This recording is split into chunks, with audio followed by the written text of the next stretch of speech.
O podcast que você ouve agora é uma produção da Central 3.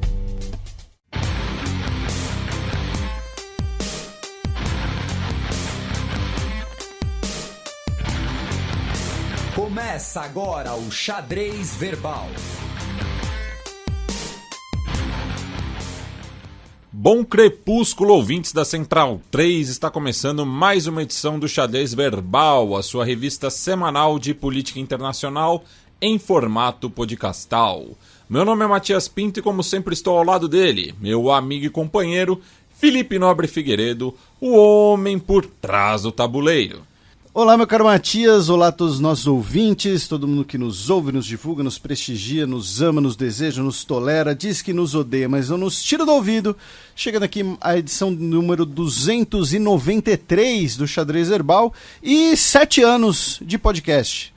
Porém, como eu lembrei em cima da hora, não deu tempo de encomendar uma arte especial que nem no ano passado, então vou ficar devendo, peço desculpas, mas é isso aí, 7 anos de podcast e a culpa é toda dos nossos ouvintes, porque a gente achava que não ia durar, sei lá, 5 edições, mas vocês são tudo uns lindos e umas lindas, e vocês abraçaram esse projeto e ele virou esse monstrinho. Então é isso, um beijo na mucosa do pulmão, no coração e em todos os órgãos internos e externos de vocês. Com consentimento. Com consentimento, claro. Se você não quiser nenhum beijo, tudo bem.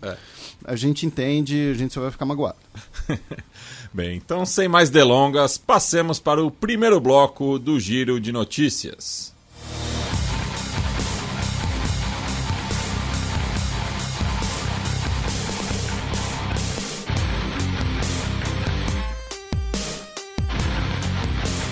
Giro de Notícias.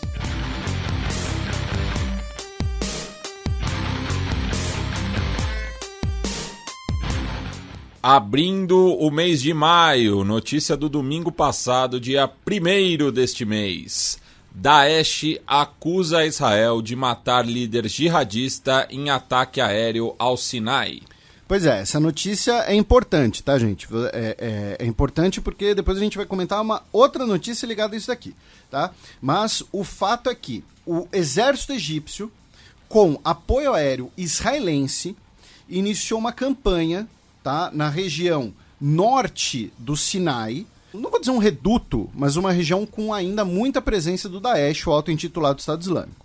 E aí, em um ataque aéreo, que, segundo o Daesh, foi realizado pela Força Aérea Israelense, o líder Abu Omar al-Ansari foi morto. Israel, seguindo a sua política de opacidade, não confirmou nem negou, tá, a informação de que teria realizado esses ataques aéreos, né, que teria realizado essa cooperação com o exército egípcio. Quer dizer, a cooperação a Força Aérea Israelense reivindica, a Força Aérea Israelense reconhece. O que não reconhece é esse episódio em específico. Tá? Então, o Daesh acusou no início do mês Israel de ter sido responsável pela morte desse líder na Península do Sinai.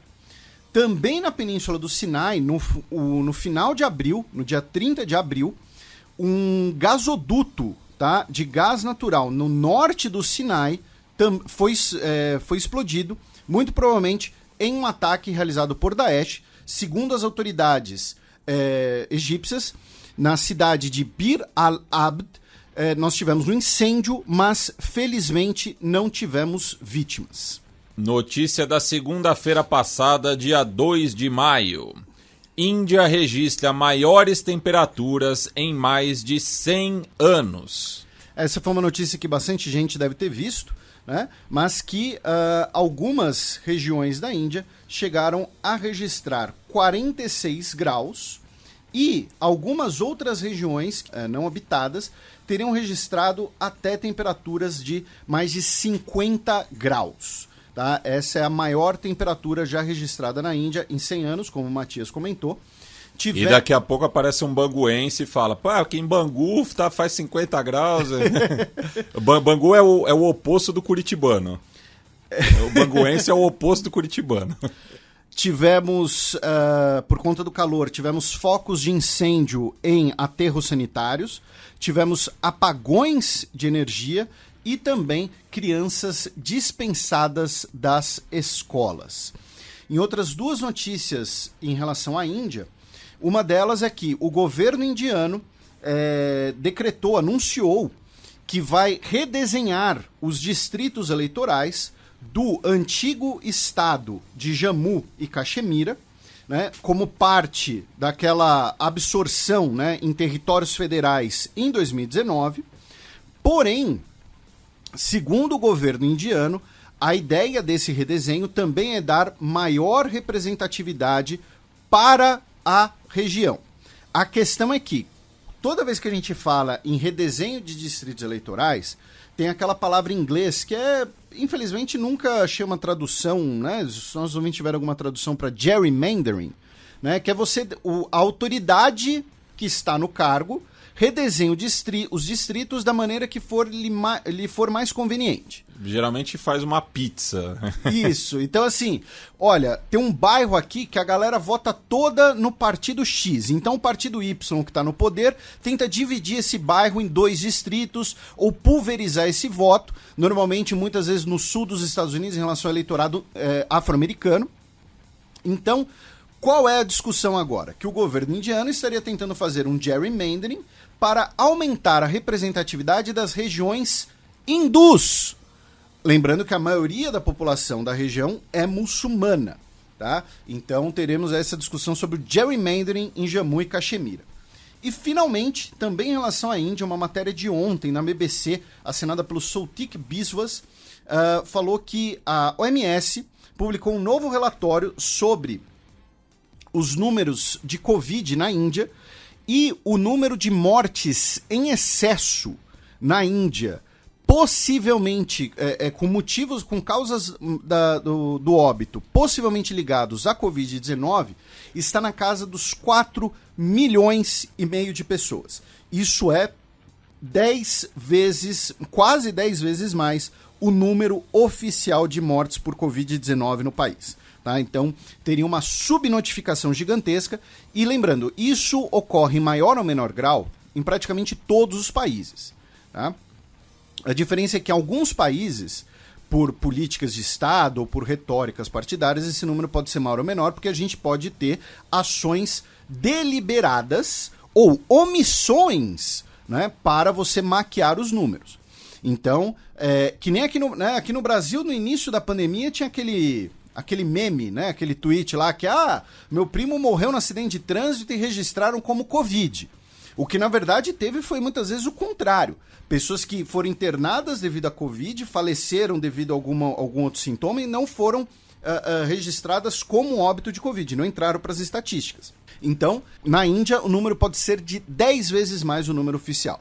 2 notícias da última quarta-feira, dia 4 de maio. Sacola de compras gera muitas confusões no Quênia. Pois é, foi uma notícia que repercutiu bastante, então não teve como a gente não deixar, né, não colocar ela aqui no programa. O que acontece? Uma sacola de compras, sabe essas sacolas tipo retornáveis que tem no supermercado, né, feita de lona e tal? Né, que é aquela coisa, não vamos usar sacolas plásticas, então vamos adquirir sacolas de lona feitas no Vietnã, que só o frete para vir para cá já é o... né? Mas enfim, e aí tinha estampa, né, tinha lá um rosto de um leão. E a sacola foi abandonada, foi jogada no mato, uma pessoa muito mal educada, e ela tá ali como se fosse numa moita, e tá bem o rosto do leão no meio da moita, e é uma foto, né, uma imagem realista. Então as pessoas passaram e falaram, meu Deus, tem um leão ali escondido naquela moita. E ninguém vai chegar perto pra conferir, né? Exatamente. Se é um leão de verdade.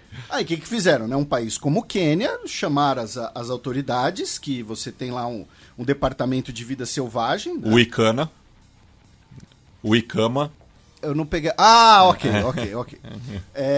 E aí, os guardas, né? Não sei se seriam guardas florestais, o melhor termo, mas enfim, né? Os guardas chegaram lá e viram que era uma sacola.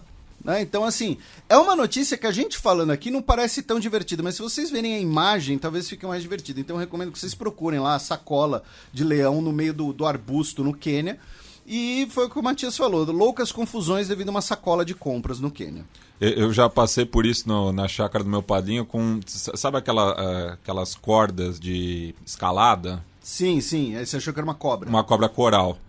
Que estava enrolada numa árvore justamente porque o galho estava cedendo. E aí você correu mais que o Usain Bolt. Pois é. Bem, ainda no continente africano, pelo menos 30 soldados do Burundi são mortos em ataque na Somália. Pois é, tivemos um ataque a uma base da União Africana no sul da Somália, que deixou pelo menos 30 soldados do Burundi mortos, outros 20 feridos. Segundo as autoridades da União Africana, nenhum militante do Al-Shabaab foi morto. Eles basicamente projetaram, né, jogaram dois veículos carregados de explosivos à base. Tá? A base que naquele momento tinha 161 militares, a maioria deles de Burkina Faso. Tá? Segundo as autoridades, foram mais de 20 quilos de explosivos detonados nos veículos, infelizmente. E também, em relação à Somália, a eleição presidencial, né, que deveria ter ocorrido em 2020 e foi adiada várias vezes, foi remarcada ontem para o dia 15 de maio.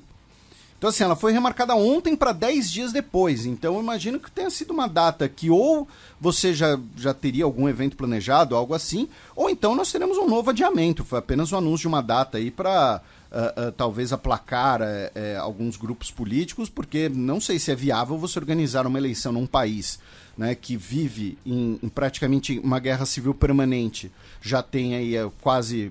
desde o final da década de 1970, basicamente, se é possível organizar uma eleição assim em 10 dias. Né? Então, vamos ver aí se teremos as eleições presidenciais na Somália, mas foram marcadas para o dia 15. Passemos agora para a coluna aberta, no qual eu e Felipe seguimos repercutindo a invasão russa à Ucrânia.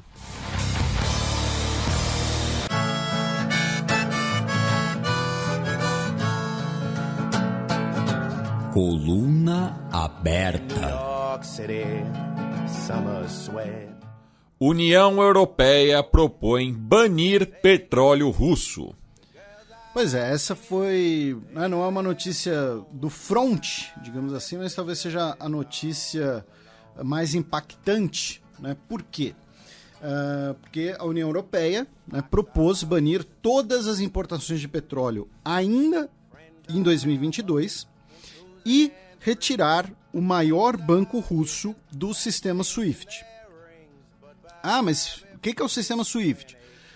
Isso a Vivian explicou lá no primeiro programa sobre a guerra. Então, se você é um ouvinte mais recente, alguma coisa assim, dá lá uma olhada naquele programa que a gente explica tanto o contexto da guerra quanto algumas dessas decisões maiores. O que acontece?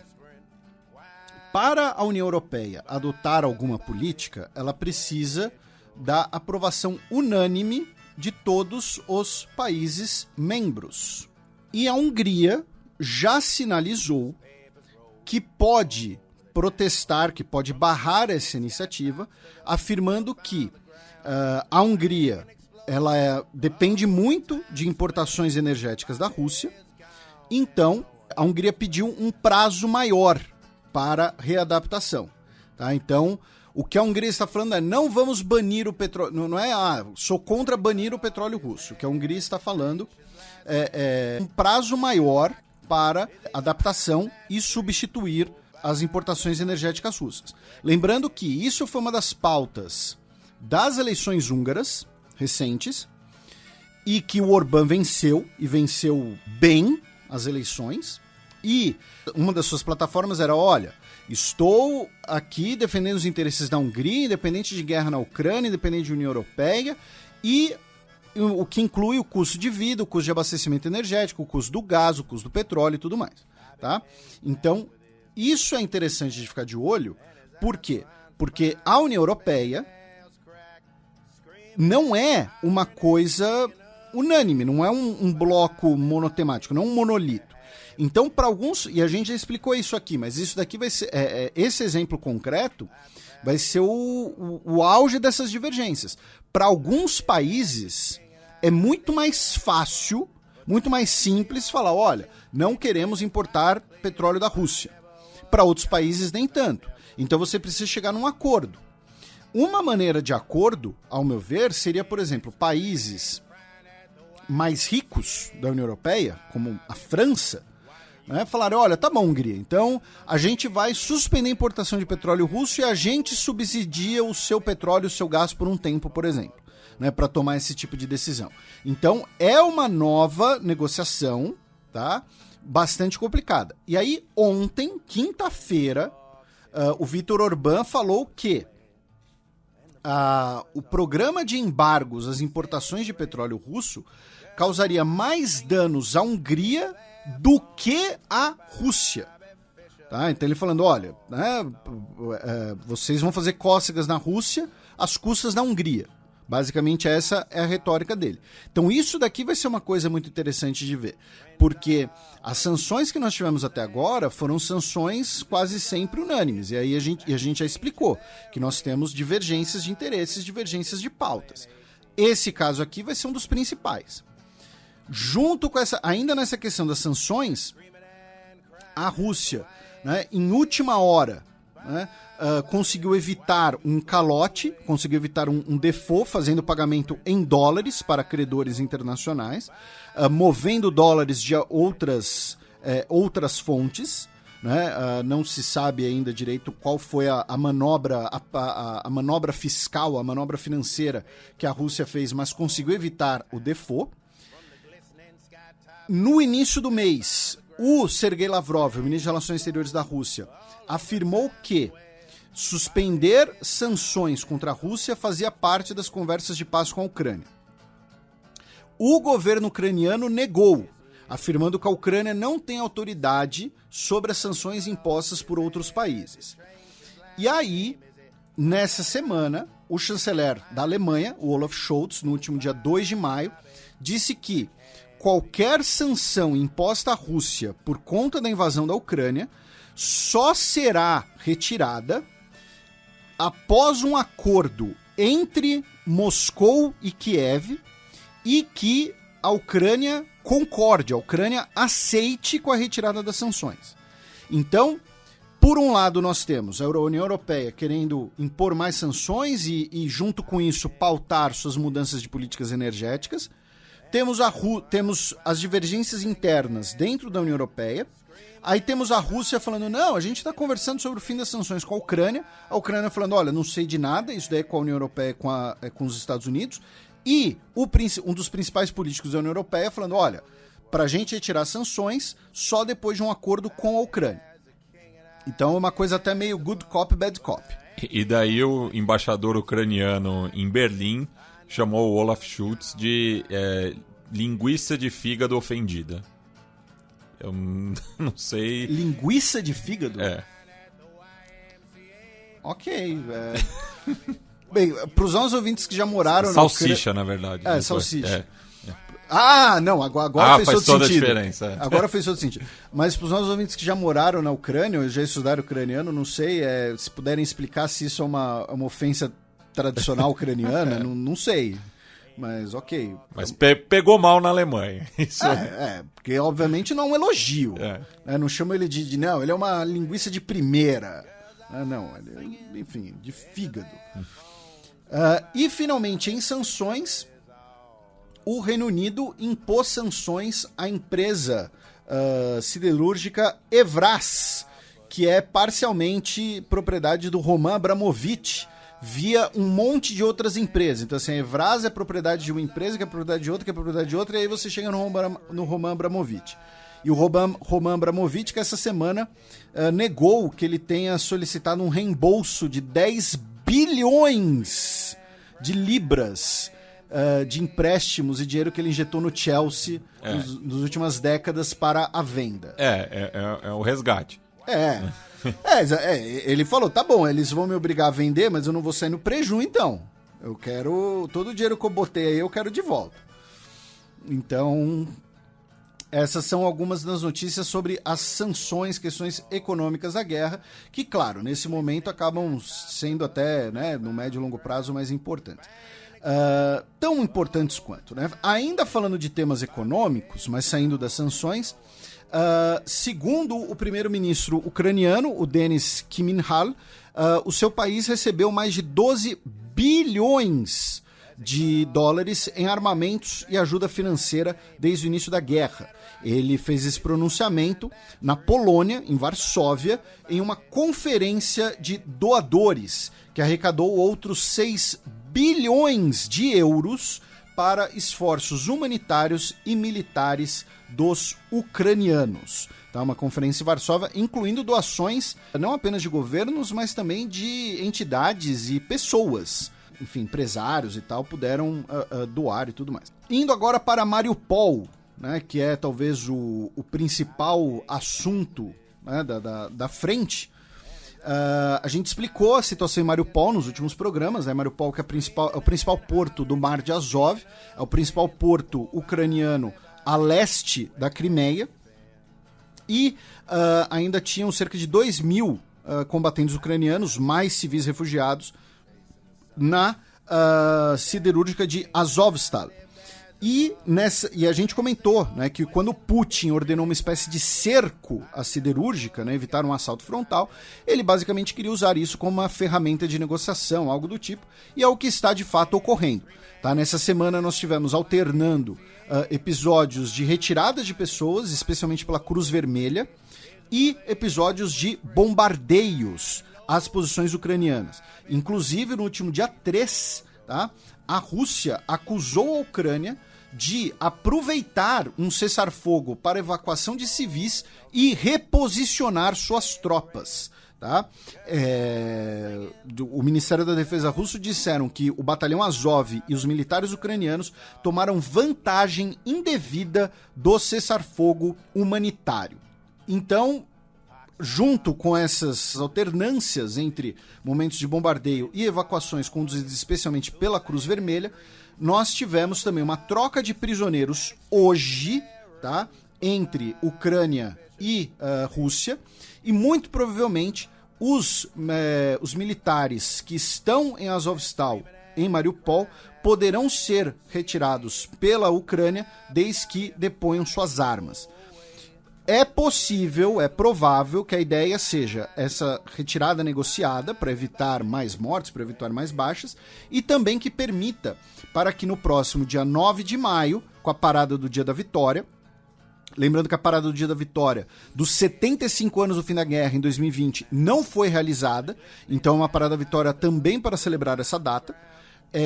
A ideia é que, eventualmente, no dia 9 de maio, a Rússia possa realizar a parada da Vitória, afirmando que tomou Mariupol e, consequentemente, conectou a Crimeia com os territórios da região do Donbas. Tá? Ainda em relação ao fronte, a Rússia bombardeou estações de abastecimento de energia elétrica em Lviv, né, no oeste da Polônia, no oeste da Ucrânia, perto da fronteira com a Polônia. O governo russo negou que pretenda usar o dia 9 de maio para declarar guerra contra a Ucrânia, e isso permitiria uma maior mobilização de forças russas.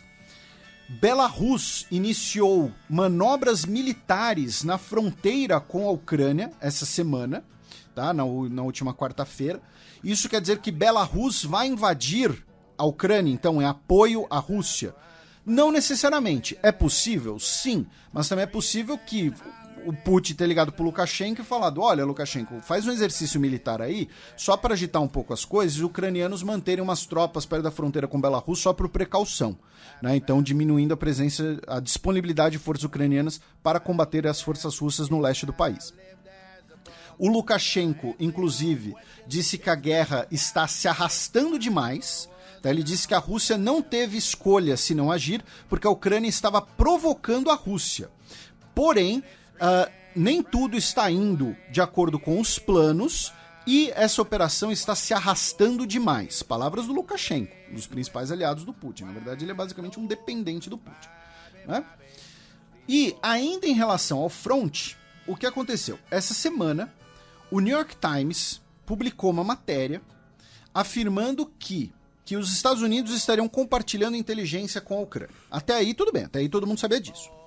Mas o que a matéria do New York Times diz é que o governo dos Estados Unidos especificamente compartilhou informações de inteligência que possibilitaram a morte de generais russos e o afundamento do cruzador Moskva. Tá? A gente comentou aqui da morte dos generais russos, né, que muito provavelmente as comunicações russas que não estavam criptografadas, os russos pensaram, os ucranianos não têm como interceptar isso aqui, eles não têm capacidade técnica, eles não têm equipamento para interceptar isso daqui.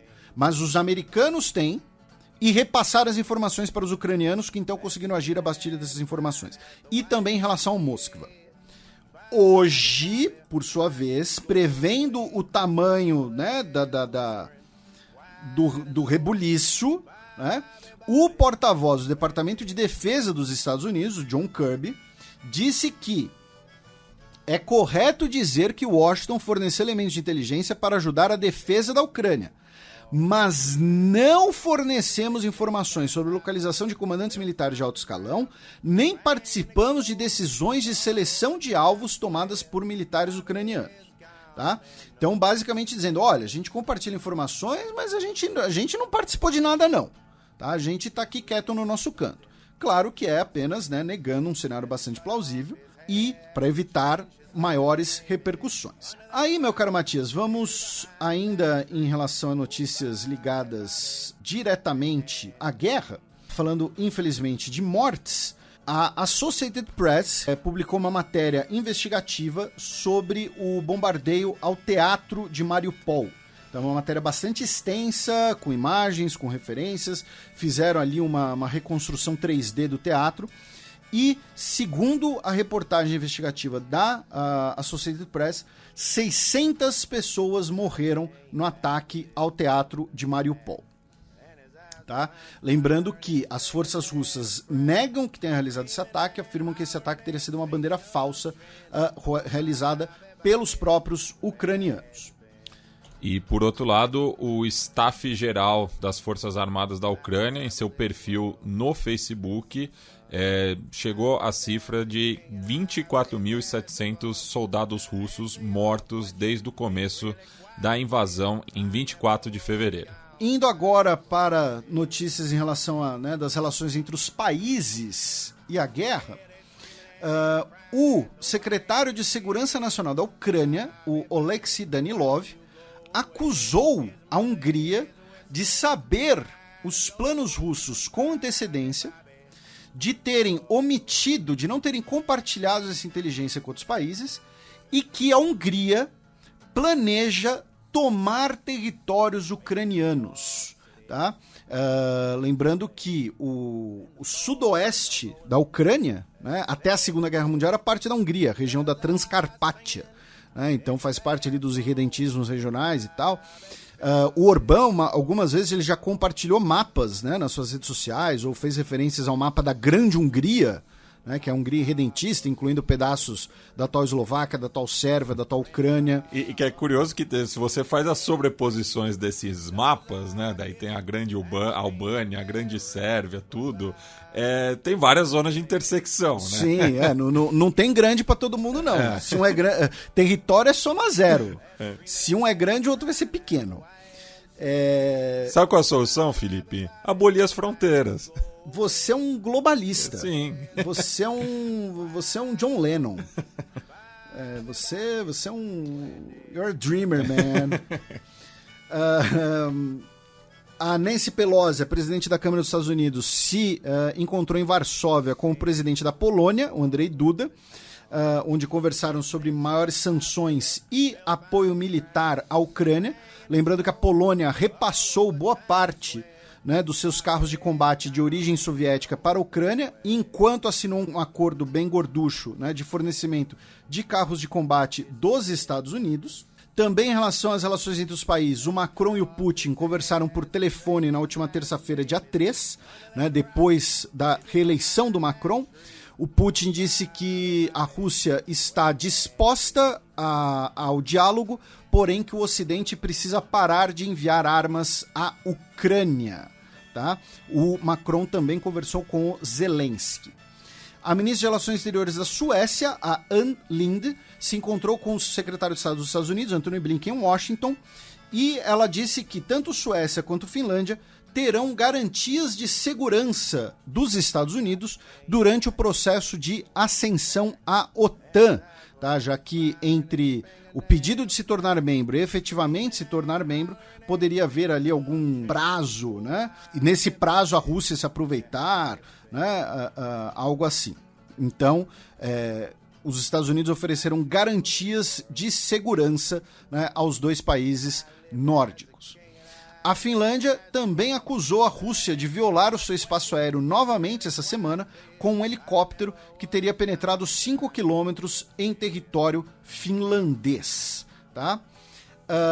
Já o Kishida Fumio, primeiro-ministro japonês, ele esteve em Londres essa semana e está negociando um acordo comercial com o Reino Unido, foi recebido pelo Boris Johnson, e ele afirmou que a Ucrânia pode ser a Ásia Oriental amanhã, né, fazendo uma referência não tão velada assim a uma eventual invasão de Taiwan pela China, né, nos moldes do que ocorre na Ucrânia.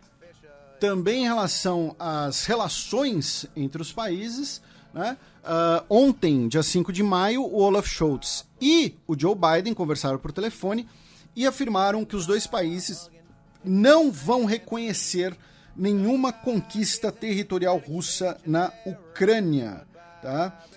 E que a Ucrânia tem o direito à sua legítima autodefesa. Aí, falando especificamente de Rússia e Israel, tá? O que aconteceu essa semana? O governo russo, Israel, anunciou que aumentaria a sua cooperação militar com a Ucrânia. E o governo russo disse, então, que o governo israelense estava apoiando neonazistas em Kiev. E o governo israelense falou, olha, né, nós jamais apoiaríamos neonazistas. Né? E lembraram das raízes judaicas do presidente ucraniano. E aí o Sergei Lavrov, não sei de onde ele tirou isso, né?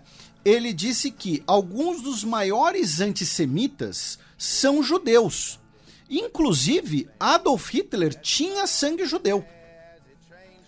Eu não sei de onde ele tirou isso, principalmente eu não sei o que ele queria com isso. Né? O que ele conseguiu foi Israel convocando o embaixador russo para declarar para satisfações e o ministro de Relações Exteriores de Israel, Yair Lapid, dizendo que as declarações do Lavrov são imperdoáveis, ultrajantes e um erro histórico. E dizendo que os judeus não mataram a si mesmos no Holocausto. E o mais baixo nível de racismo contra judeus é acusar os próprios judeus de antissemitismo. Tá? Aí, obviamente, isso pegou muito mal. As relações Israel-Rússia são relações importantes em vários níveis, desde o nível social, porque a gente tem uma grande comunidade de origem ex-soviética em Israel, até as relações entre os governos. E aí, ontem, o primeiro-ministro de Israel, Naftali Bennett, disse que recebeu um telefonema do Vladimir Putin pedindo desculpas, né, pelos comentários do Sergei Lavrov e agradecendo o governo russo por esclarecer sua posição sobre o povo judeu e a memória do Holocausto. Tá?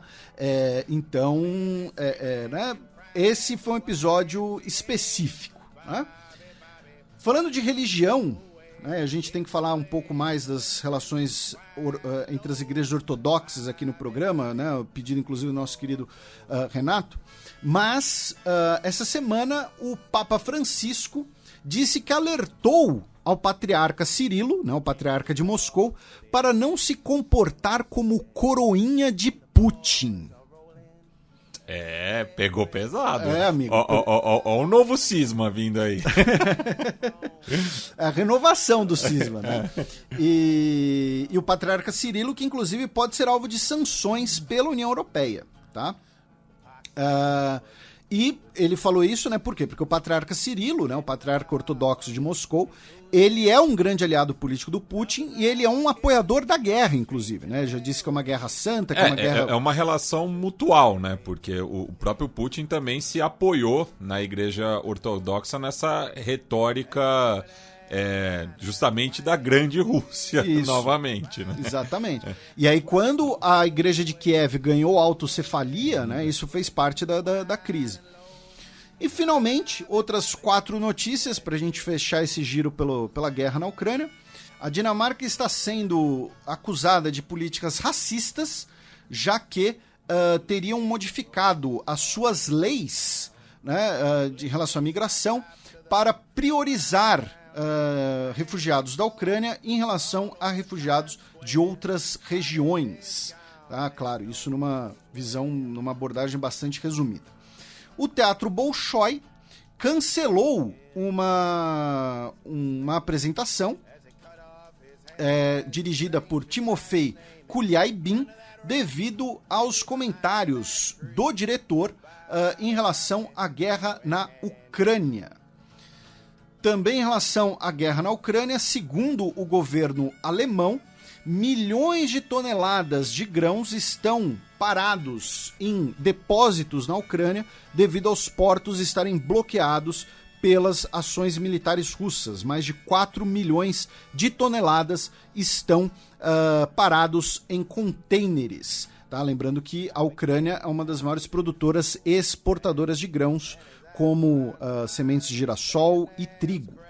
E, finalmente, o diretor da Roscosmos, o Dmitry Rogozin, afirmou que a Rússia pode suspender a cooperação com a Estação Espacial Internacional caso as sanções contra a Rússia não sejam suspensas. Lembrando que, assim, nesse caso, é importante contextualizar um pouco que a Estação Espacial Internacional ela já está no seu prazo de validade, digamos assim. Então, a cooperação já seria encerrada, né? A China está com o seu projeto de fazer a sua estação espacial em órbita, né? A Estação Espacial Internacional seria prorrogada até 2030. Então, é um momento interessante para fazer esse tipo de ultimato por conta dessa renovação, mas, ao mesmo tempo, existem outras abordagens, outras possibilidades, que é meio que você fala, olha, né, já tá acabando mesmo, então a gente vai sair e acaba o projeto e ponto final, e cada um vai seguir projetos separados. Né? Provavelmente teremos uma estação espacial fruto de cooperação entre Estados Unidos, Europa e Japão, e muito provavelmente teremos uma outra fruto de cooperação entre China e Rússia. Tá? Então é interessante, mas não é tão emergencial assim. Agora vocês ficam com as efemérides da semana que vem. And exchanging their rings, but Bobby Fischer's playing 18 Kings.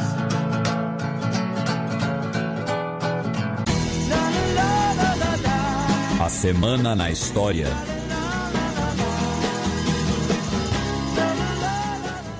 14 de maio de 1097. Há 925 anos ocorria o cerco de Nicéia. E fica aqui um abraço para minha tia-avó, Nicéia, irmã mais velha da minha avó, Dilceia, que depois teve a Dulceia. Não é brincadeira. Eu não sei o que falar mais. Eu tô completamente perdido aqui. Mas o cerco de Nicéia, né, foi a primeira grande batalha da Primeira Cruzada. Né, em que os cruzados, nesse momento, auxiliando as forças bizantinas, né, lembrando que depois, né, na Quarta Cruzada, os cruzados vão saquear Constantinopla, mas os cruzados e as tropas bizantinas vão cercar e tomar a cidade de Nicéia, que naquele momento estava controlada pelos turcos seljúcidas.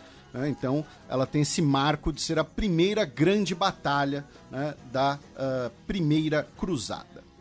12 de maio de 1797, 225 anos atrás, Napoleão Bonaparte tomava Veneza. Pois é, o fim da República de Veneza, né? Depois a República de Veneza ela foi partilhada entre a França e a Áustria-Habsburgo. Temos um Fronteiras Invisíveis do Futebol sobre, né? Inclusive foi o penúltimo a ser gravado. Exatamente, que a gente conta a história de Veneza, da República de Veneza. Do Carnaval.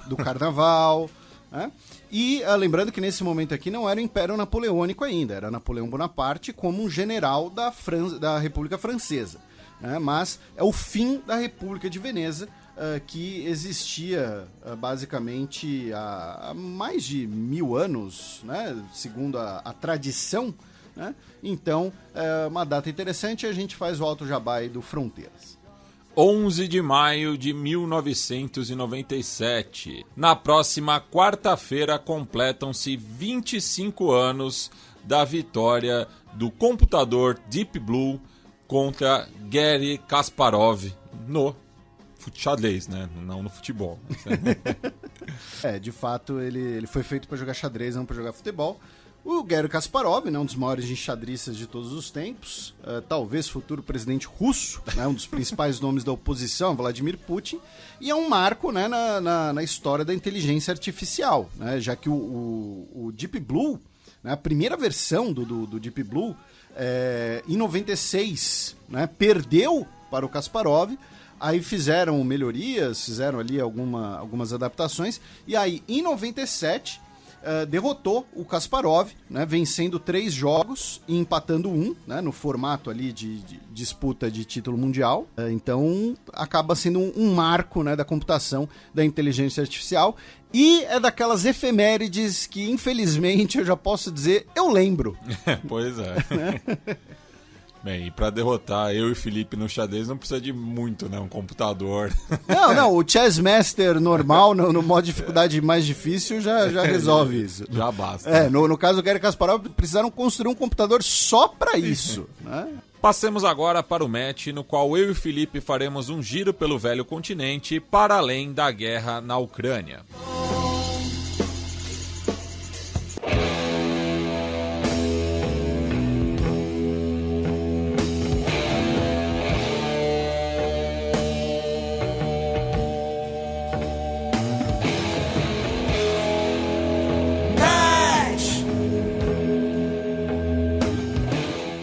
Banco da Inglaterra eleva a taxa de juros para maior nível em 13 anos.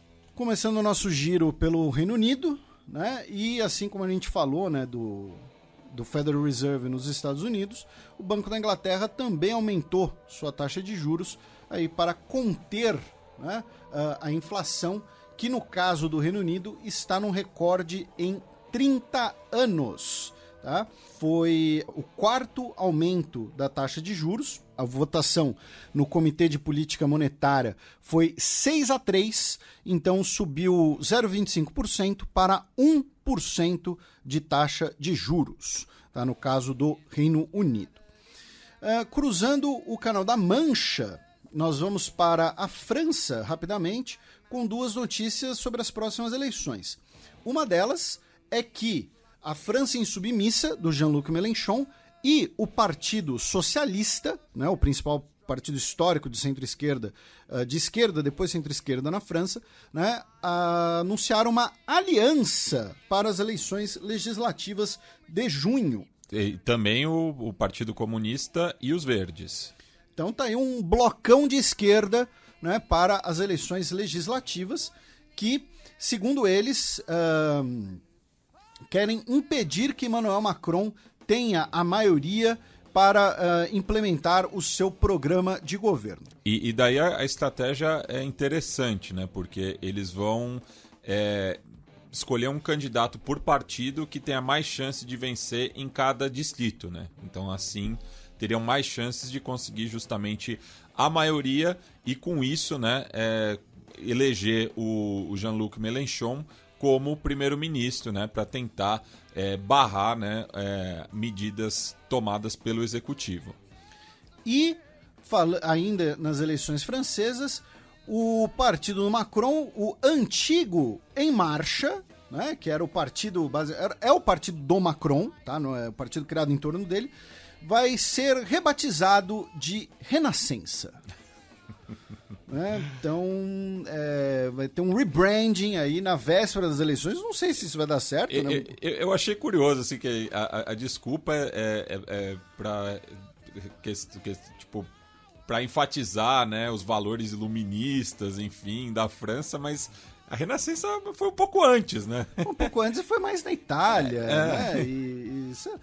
O nome Em Marcha até que é legal, né? Combina com a Marselhesa, não sei. Mas aqui era muito personalista também, né? Porque eram as siglas a sigla virava o nome dele. É. Então, agora vai ser Renascença. Então, como eu disse, um rebrand na véspera das eleições, não sei se funciona exatamente, né? Mas quem sou eu, né? Ele certamente consultou gente muito mais inteligente do que eu para esse tipo de coisa. Cruzando os Pirineus, na Espanha, as autoridades policiais espanholas detectaram o Pegasus, né, o principal programa de spyware exportado por Israel, nos celulares pessoais do primeiro-ministro Pedro Sánchez e da ministra da Defesa Margarita Robles. Tá? Então, assim, alguém estava espionando o primeiro-ministro e a ministra da Defesa da Espanha, e eles não sabem quem. Tá?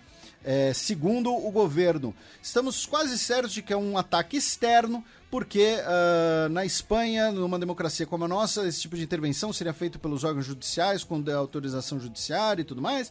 Então, alguém estava espionando o primeiro-ministro da Espanha e não se sabe quem.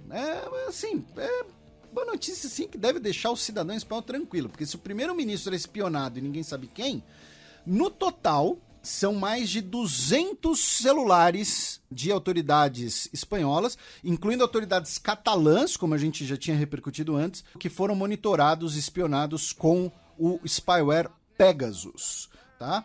A gente já tinha comentado o caso da Catalunha, mas agora são outras autoridades além das catalãs.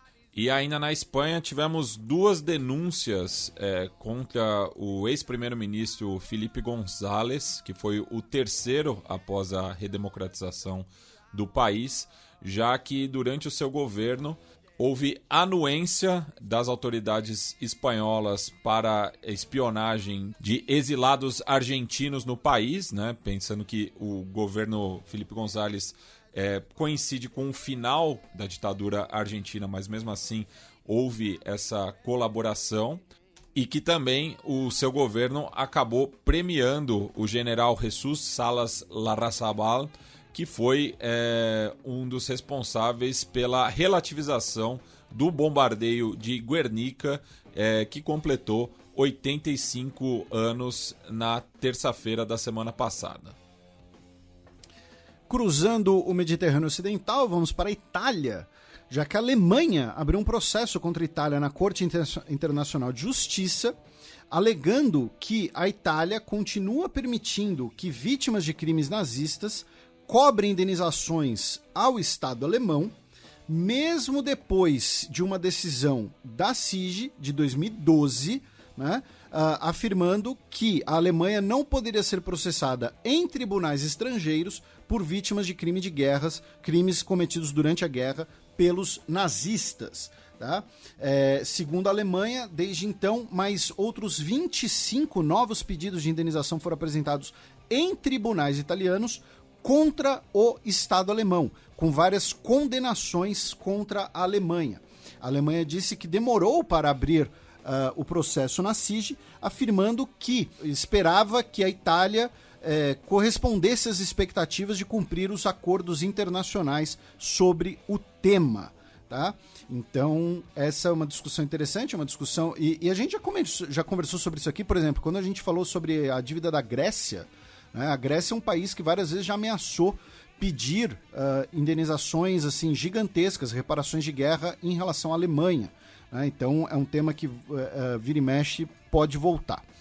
Também na Itália, teremos a profissionalização do futebol feminino no país, né, que até agora tinha o status de amador apenas. E cabe lembrar também que a final da Champions League feminina será realizada em Turim, entre Lyon e Barcelona, né? Pensando que Lyon é muito próximo da cidade italiana, deve ir uma grande quantidade de torcedores e torcedoras da equipe francesa. E ainda na Itália, mas agora indo para a cidade do Vaticano, sede da Santa Sé, o Papa Francisco aprovou até 1 milhão de euros, tá, em uma operação e o resgate para a libertação de uma freira colombiana que foi mantida por mais de 4 anos em cativeiro no Mali por um grupo ligado à Al-Qaeda. Tá? Ela foi sequestrada em fevereiro de 2017 e libertada em 2021. Tá? E quem revelou isso foi o cardeal Angelo Becciu a um tribunal do Vaticano, dizendo que o Papa pessoalmente autorizou o resgate.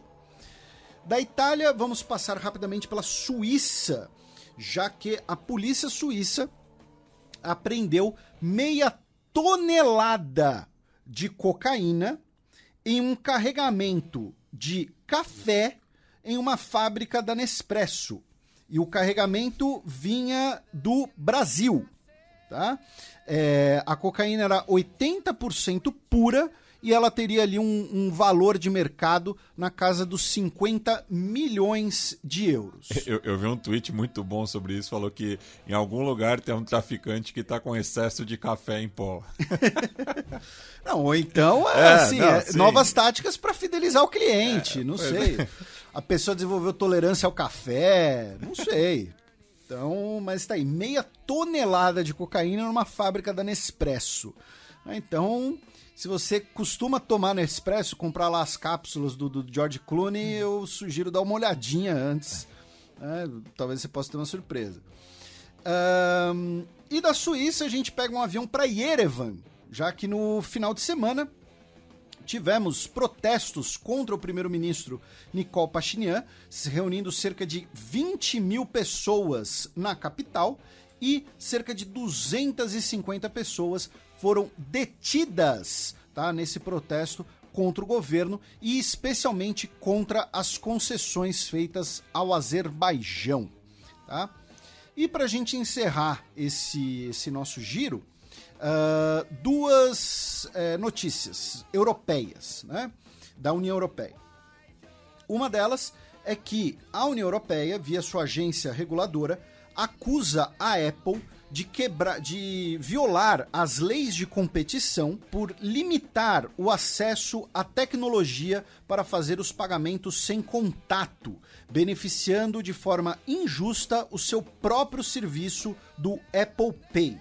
Caso seja determinado que a Apple de fato fez... Essa é a acusação, né? Caso a Apple seja condenada, ela pode ter que pagar ali uma indenização que pode chegar ali na casa das dezenas de bilhões de dólares. Tá?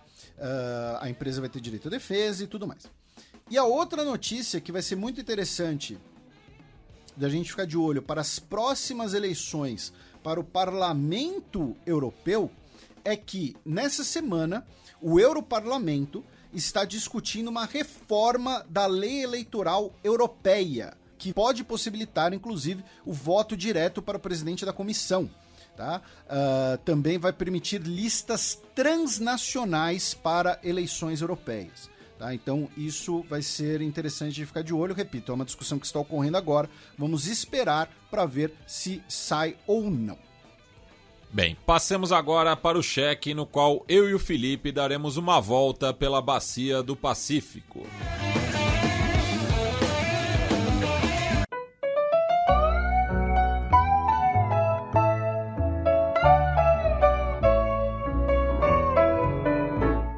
Cheque. Cafillo, ¿dónde estaba cuando caíste en desgracia? El que siempre acompañaba tus momentos de viudez. Suprema Corte dos Estados Unidos se prepara para derrubar direito ao aborto de gestação.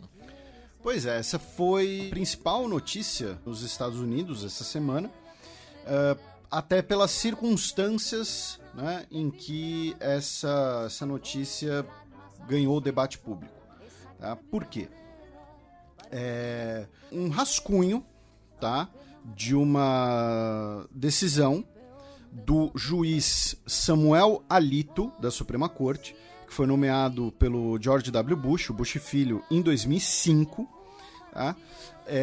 Vazou para a imprensa. Ela foi publicada pelo site Político.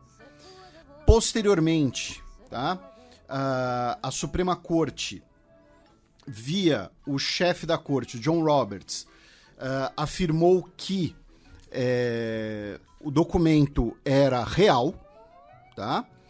E que iriam investigar o vazamento, que era uma quebra de confiança, uma traição, né, da confiança em relação aos funcionários da Suprema Corte. O esboço é de fevereiro e a Suprema Corte depois afirmou que esse esboço, tá, não representa a posição final de qualquer integrante da Corte. Tá? Então, o que acontece? Né? Da onde veio esse vazamento? Não dá para saber. Se foi um dos outros juízes, se foi um assessor de alguns dos juízes, enfim. O fato é que vazou um documento da Suprema Corte dos Estados Unidos para a imprensa, a Suprema Corte reconheceu a autenticidade daquele documento e afirmou que iria investigar o vazamento. O que o documento diz, basicamente, né? Que o juiz, né, Samuel Alito pretende propor que a decisão de 1973, Roe versus Wade, seja repudiada pela Corte, que essa decisão seria inconstitucional desde o início, tá? Afirmando que o assunto, né, o tema de aborto de gestação, pela Constituição, deve ser é uma competência dos representantes eleitos pelo povo, ou seja, do Legislativo, e não da Suprema Corte. E ele escreve, né, textualmente que Roe estava notoriamente errado desde o começo. E daí, só fazendo, né, uma contextualização, Roe, nesse caso, é porque acabou criando-se esse pseudônimo, né, Jane Roe, para Norma L. McCorvey, que foi uma vítima de estupro e que queria interromper a gestação e acabou entrando na justiça contra o condado de Dallas, que estava sendo representado pelo Henry Wade. Então, por isso é Wade versus Roe, o nome desse caso ali no começo dos anos 70. Jane Roe, que é a versão feminina do John Doe, né, que é um termo, normalmente, ou para anonimato ou para uma pessoa sem identidade conhecida, que traduzindo seria o fulano de tal. Ou Zé Ninguém. Algo assim. Então ela era a fulana de tal. E, mais importante ainda, é que esse esboço, tá? Quem se interessar, imagina que apenas o pessoal mais do direito, né? Enfim, pode ler, assim, tá no site do Político. Eles foram lá, eles não vazaram o que eles estão dizendo que o documento diz, eles vazaram o documento. Tá? E inclusive, eu fiquei sabendo primeiro da repercussão disso através do professor Medina. Ele, eu acho que foi um dos primeiros que postou aqui no Brasil sobre. Porque ele deve ter lido o negócio inteiro. Eu não li, tá? O professor Medina leu, a gente não. Tem 98 páginas, eu não vou ler. Se eu quisesse ficar lendo parecer de 98 páginas, eu não tinha desistido do direito. Eu prefiro ler 98 páginas, sei lá, de Mark Bloch.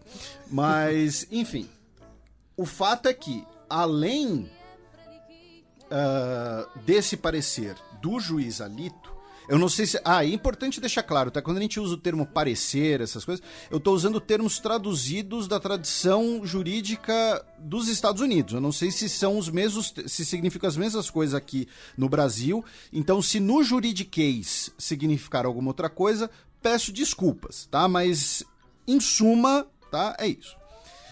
Então, mais importante, além do vazamento desse parecer, é o fato de que teria maioria dos 5 dos 9 juízes para votarem a favor, né, e então retirarem, né, repudiarem o Roe versus Wade e, consequentemente, retirarem a possibilidade do aborto de gestação. E que acabou sendo um precedente jurídico para muitos casos, né, de interrupção da gravidez. Né? E daí... de estado para estado, inclusive acabou virando legislação, né? Exatamente. Então, isso é interessante de colocar, por quê? E isso acaba sendo também uma diferença entre Brasil e Estados Unidos, e que no Brasil tem sido algo muito debatido nos últimos anos, devido ao protagonismo político que muitas vezes se dá ao STF. Tá? A gente não vai entrar nessa discussão aqui porque é uma discussão enorme, né? Então, assim, o fato é que nos Estados Unidos nós temos a chamada Common Law, né? Que é a lei da jurisprudência, a lei consuetudinária, ou seja... Que é uma herança do direito britânico. Isso. Né? Que, por sua vez, é uma herança do direito germânico, né? Entre aspas, o direito bárbaro. Né? E a gente é herdeiro do direito romano, que é o direito civil positivado.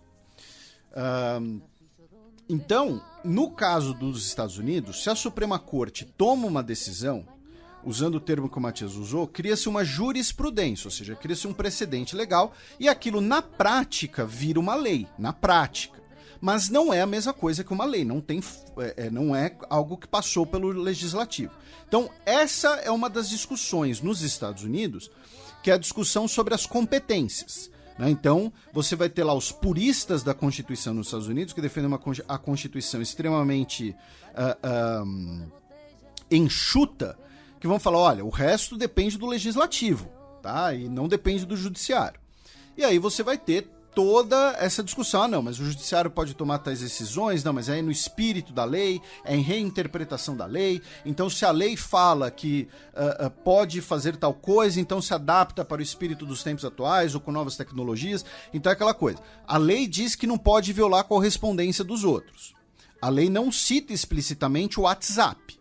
Então, reinterpretando a lei, você trata o WhatsApp como correspondência e aí você, né, fazendo aqui um exemplo bem bobo. Então, a discussão durante muito tempo nos Estados Unidos, especialmente por parte dos setores conservadores, é que, olha, o aborto de gestação foi autorizado pela Suprema Corte quando ele deveria ser um assunto do legislativo. E é basicamente essa a argumentação do juiz Samuel Alito, que é um juiz, né, de alinhamento ideológico conservador. Hoje nós temos uma maioria de conservadores na Suprema Corte dos Estados Unidos. Tá? Tanto que, repito, dos 9 juízes, 5 estariam dispostos a votar a favor desse parecer para repudiar o Roe versus Wade. E isso, repito, caiu no debate público, caiu no debate da sociedade por um vazamento, né? Ou seja, muita gente considerou então que existiria ali uma trama, né, feita a portas fechadas para retirar o Roe versus Wade, e aí que também seria um suposto, entre aspas, oportunismo, né, de falar, então se você tem maioria de juízes progressistas, então pode. Aí se você tem uma maioria de juízes conservadores, aí você barra o negócio. Então vai ficar assim, vai ficar dependendo da composição da corte. Qual seria o parâmetro legal para você repudiar o Roe versus Wade?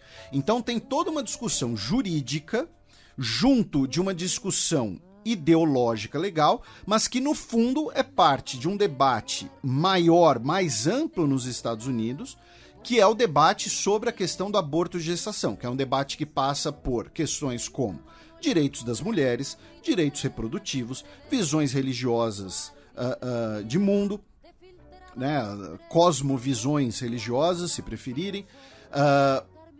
Foi uma das principais pautas durante o governo Donald Trump, né, então a ideia de combater o aborto, né, e associar o aborto de gestação a elementos sempre negativos da sociedade nos Estados Unidos. Aí você... sabe, aí a gente vai cair também, por exemplo, o impacto cultural do conto da Aya, né, Handmaid's Tale. Tudo isso é o verdadeiro pano de fundo, tá? No fim, quando se discute sobre aborto, falando especialmente dos Estados Unidos, mas não apenas dos Estados Unidos, está se discutindo sobre direitos reprodutivos da mulher e o controle da mulher do seu próprio corpo, e as discussões recorrentes disso. E só fazendo um complemento da minha fala inicial, né, que eu disse que a Roe, no caso, tinha sido vítima de estupro, porque foi o que ela alegou naquele momento, e depois, mais de 15 anos depois, ela voltou atrás, mas disse que foi a forma que ela encontrou, né, para levar o caso sobre interrupção da gravidez. Então, por isso, né, que no rascunho do juiz Alito, ele diz que ela estava errada no começo, né? Então, por isso que se rediscute, né, esse caso de quase 50 anos. E aí, qual é, então, a partir desse pano de fundo... Claro que a gente está resumindo bastante toda essa questão aqui. E a gente não pretende e não vai entrar na discussão, tá, sobre qual a minha opinião, qual a opinião do Matias. O que a gente está repassando são os acontecimentos do debate público nos Estados Unidos, principalmente porque um dos propósitos do Xadrez Herbal é que o Brasil não é uma ilha. Então, debates de política internacional, especialmente nos Estados Unidos, vão parar aqui. Especialmente considerando no Brasil, que nós temos, por exemplo, uma figura com tanto destaque no governo como a ministra Damares, ex-ministra, né? Ela saiu. Que ela vai concorrer ao Senado. Vai concorrer às eleições. E setores políticos aqui no Brasil que basicamente emulam o trumpismo. Né? Então, e o Trump, né, vai falar disso, teremos eleições de midterms esse ano nos Estados Unidos, importante lembrar. Então, o estopim, entre aspas, o gatilho jurídico para essa discussão é o caso Dobbs versus Jackson Women's Health Association, tá? Que trata a constitucionalidade da lei do Mississippi de 2018, né, que baniu qualquer tipo de aborto de gestação depois das primeiras 15 semanas de gestação. E esse caso é de 1992, né? 19 anos após o Roe versus Wade. E que, por sua vez, essa discussão na Suprema Corte dessa lei do Mississippi de 2018 é baseado no caso Planned Parenthood versus Casey, que é o caso de 1992, né? Que é considerado, junto com o Roe versus Wade, os dois pilares do aborto de gestação nos Estados Unidos, como o Matias me lembrou aqui.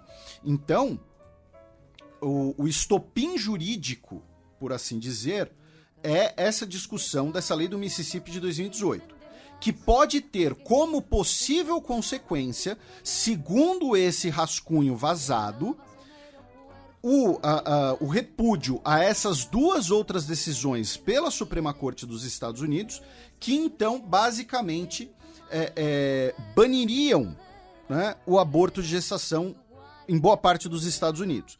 Segundo, por exemplo, uma estimativa feita por uma médica do American College of Obstetricians and Gynecologists, 26 estados dos Estados Unidos poderiam modificar suas legislações em relação ao aborto caso o Roe versus Wade seja derrubado, tá? Por outro lado, aí repito, tem toda a discussão legal que o Roe versus Wade está errado pelo vício de origem, tá? Pela Constituição dos Estados Unidos, isso deveria ser uma pauta do Legislativo e não da Suprema Corte. Então, repito, existem várias facetas dessa discussão, cujo ponto original é mas existe a faceta jurídica, existe a faceta religiosa, existe a faceta legislativa, inclusive, porque hoje, né, o Congresso dos Estados Unidos não aprovaria uma lei sobre aborto de gestação, dificilmente aprovaria. A Nancy Pelosi, inclusive, disse que é importante pautar esse debate no Congresso, porém ela, claro, que faz esse discurso até pela própria, também pela base eleitoral dela, porque, repito, hoje o Congresso dos Estados Unidos não aprovaria uma lei sobre o aborto de gestação, a não ser que algo muito drástico ocorra nas próximas semanas. Porque é uma questão de cálculo político também, né? Porque, assim, mesmo que tenha a maioria de democratas, são democratas que também dependem do voto conservador e muitos deles são contra também, isso, né? Assim como existem republicanos a favor do aborto, mas que também não vão ficar falando isso abertamente, né? E aí, e o George Carlin já falou bastante sobre eles também. Foi você que compartilhou. Então, os sketches do George Carlin sobre a discussão do aborto de gestação nos Estados Unidos tem, tipo, sei lá, quase 30 anos de idade e parece que foram gravadas ontem. Até porque acho que ele morreu já tem mais de 10 anos, né? Ele morreu já tem um tempo. E aí, junto com essa discussão federal, né? Porque, novamente, tudo isso a gente falou de questões federais, Suprema Corte, o Congresso Federal. Nós tivemos 2 leis estaduais com notícias em relação ao aborto de gestação essa semana nos Estados Unidos. Uma delas é que o governador de Oklahoma, né, o republicano Kevin Stitt, sancionou, né, o projeto de lei da Câmara Estadual que proíbe o aborto de gestação após 6 semanas, exceto em emergências médicas, tá? Isso 1 dia depois do vazamento. Ele disse: quero que Oklahoma seja o estado mais pró-vida do país, porque representa 4 milhões de cidadãos que querem proteger os nascituros. E a outra lei é que um comitê na Câmara dos Deputados da Louisiana aprovou na última quarta-feira, dia 4, uma lei que pode abolir completamente o aborto de gestação no estado e classificar o procedimento como homicídio, tá? Garantindo a proteção constitucional a todas as crianças não nascidas desde o momento da fertilização. E aí entra também a outra discussão, que é uma discussão tanto biológica quanto uma discussão filosófica, que é diferenciar o feto de nascituro, de criança, quais seriam as diferenças, como diferenciar, quais os momentos. Então, a vida começa com a fertilização, a vida começa a partir que desenvolvimento do sistema nervoso central, começa no nascimento, e, enfim, novamente, eu tenho certeza que se a gente tiver 10 ouvintes, nós vamos ter 12 opiniões diferentes sobre esse assunto, muito provavelmente, né? Felizmente, a gente tem um pouquinho mais que 10 ouvintes, talvez a gente tenha 15. Mas, então, um comitê na Câmara dos Deputados da Louisiana aprovou, basicamente classificando o aborto de gestação como homicídio. Tá? Foi aprovado por 7-2, e aí vai para o plenário. Tá? Depois de ir para o plenário, aí vai para a sanção do governo do estado ou não. É um primeiro passo nesse caso. Então, essa vai ser a grande discussão dos Estados Unidos nos próximas semanas, pelo menos. Lembrando, temos eleição de midterm esse ano nos Estados Unidos. Vai ser um debate, vai ser um elemento do debate certo, tá?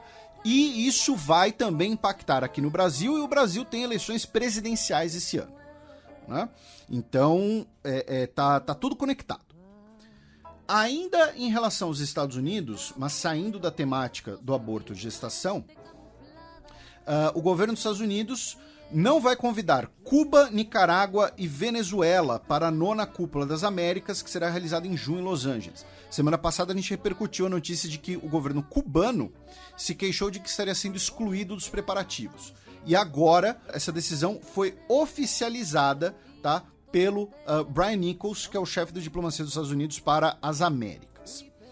A Federal Reserve, né, que determina a taxa de juros nos Estados Unidos, determinou o maior aumento da taxa de juros nos Estados Unidos em 22 anos. Tá?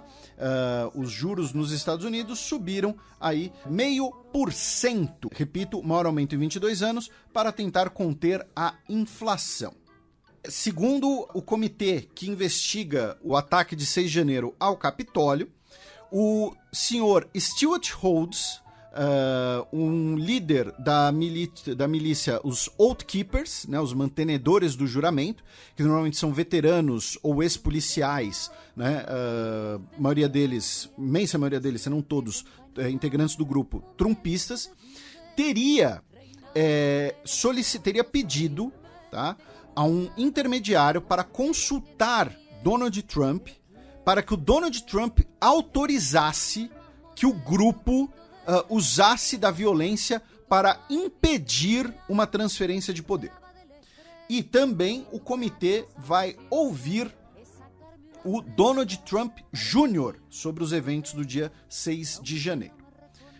A Casa Branca nomeou a sua primeira secretária de imprensa negra, a Karine Jean-Pierre, que tem 44 anos de idade, e ela também é homossexual. Ela será a primeira pessoa no cargo, né? A primeira pessoa negra e abertamente homossexual no cargo. Falando em direitos LGBT nos Estados Unidos, uma outra notícia dessa semana é que o deputado da Carolina do Norte, o Madison Cawthorn, de 26 anos de idade, que é considerado ali um dos novos nomes do Partido Republicano, um dos novos nomes do conservadorismo nos Estados Unidos, ele que inclusive tem como uma das suas pautas, né, críticas aos direitos LGBT, enfim, né, um político de perfil conservador, foi publicado um vídeo, né, em que ele está nu ao lado de outro homem e eles estão simulando uma cena de sexo. Novamente, assim, a gente já, quando eu digo novamente, porque a gente já tratou de cenários parecidos antes. Não estamos nem aí para o que ele faz ou deixa de fazer na sua vida pessoal. A questão que o vídeo foi vazado para mostrar, né, a hipocrisia da posição pública dele, né, como político, e enfim, ele disse que ele estava com um amigo, estavam brincando, tentando ser engraçados e agindo feito tolos, e que ele não vai se render às chantagens das redes sociais e eu vou apenas enfrentar a tempestade, segundo ele, né? E inclusive falar em tempestades é coisa do Cannon, né? O Cannon sempre falava, né? The storm is coming, essas coisas. E finalmente, ontem, o Senado dos Estados Unidos votou uma decisão simbólica, tá? Aprovou simbolicamente uma decisão que condena a retirada da Guarda Republicana do Irã da lista de grupos terroristas, tá? Não é uma prerrogativa do legislativo. Se o Biden quiser tirar o grupo, né, quiser tirar a organização da lista de grupos terroristas, ele pode tirar, mas é basicamente o Congresso mandando um recado para ele, falando, olha, não faça isso, inclusive com votos de democratas, tá? E isso é um possível empecilho, né, nas conversas com o Irã sobre o acordo nuclear. Cruzando a fronteira ao sul, meu caro Matias, vamos começar o nosso giro pelo Pacífico, começando pelo México, já que a presidente da Associação Brasileira de Travestis e Transsexuais, a Keila Simpson, de 57 anos de idade, foi barrada no aeroporto da cidade do México, onde ela iria participar como palestrante no Fórum Social Mundial. Isso ocorreu no último domingo, segundo a matéria da Flávia Mantovani, na Folha de São Paulo. A gente sempre referenda aqui o trabalho da Flávia, as reportagens da Flávia Mantovani. De acordo com a associação, ela tinha todos os documentos necessários e ela foi vítima de preconceito ao ser barrada no país. Inclusive, ela foi enviada de volta ao Brasil menos de 10 horas após a chegada, sem resposta da medida cautelar solicitada na Secretaria de Direitos Humanos do México. Ela teria ficado incomunicável durante essas 10 horas, porque os seus 2 aparelhos celulares foram retidos. Tá? E o Itamaraty também não respondeu aos pedidos de esclarecimento feitos pela reportagem. Mais ao sul, na Nicarágua, o governo Ortega baniu mais 50 ONGs de suas atividades no país, afirmando que elas não estão cumprindo os devidos regulamentos. Já são 144 ONGs banidas da Nicarágua apenas esse ano, tá? Apenas em 2022, tá? Vão desde grupos de projetos educacionais até um grupo que representa dentistas, tá? Uma ONG de dentistas. Da Nicarágua, nós vamos para a Colômbia, onde o Gustavo Petro, né, de 62 anos de idade, que é o favorito nas pesquisas, pelo menos no primeiro turno das eleições presidenciais colombianas, afirmou que teve que cancelar parte dos seus compromissos eleitorais na região do Eixo Cafeeiro por conta de ameaças e de questões de segurança, já que grupos paramilitares, especialmente o grupo La Cordillera, estariam planejando um atentado contra ele e a sua campanha. E coincidentemente essa ameaça vem um pouco depois, né, de que o comandante das Forças Armadas colombianas, o general Eduardo Henrique Zapatero, veio ao Twitter, né, condenar que o Petro use, né, o combate no campo em sua campanha, né? Pois é, né? Coincidência. Da Colômbia, nós vamos para o Peru, onde o Pedro Castilho, assim, ele não tem um dia de paz, né?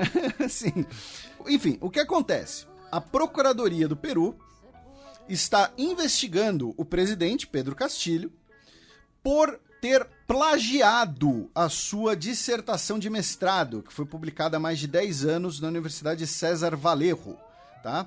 Segundo uma rede de televisão, no programa televisivo Panorama, um programa ali de análise de buscar plágio, né, teria detectado que o Pedro Castilho plagiou ao menos 54% da sua dissertação de mestrado. Tá? O Pedro Castilho disse que rejeita as acusações maliciosas. Tá? Segundo o anfitrião do programa, 54% do texto foi copiado de outros autores sem menção à fonte, em um plágio grosseiro. Tá? A dissertação tem 121 páginas. Novamente, o Castilho disse que faz parte de um plano para desestabilizar o seu governo e promover a ingovernabilidade no país. Tá?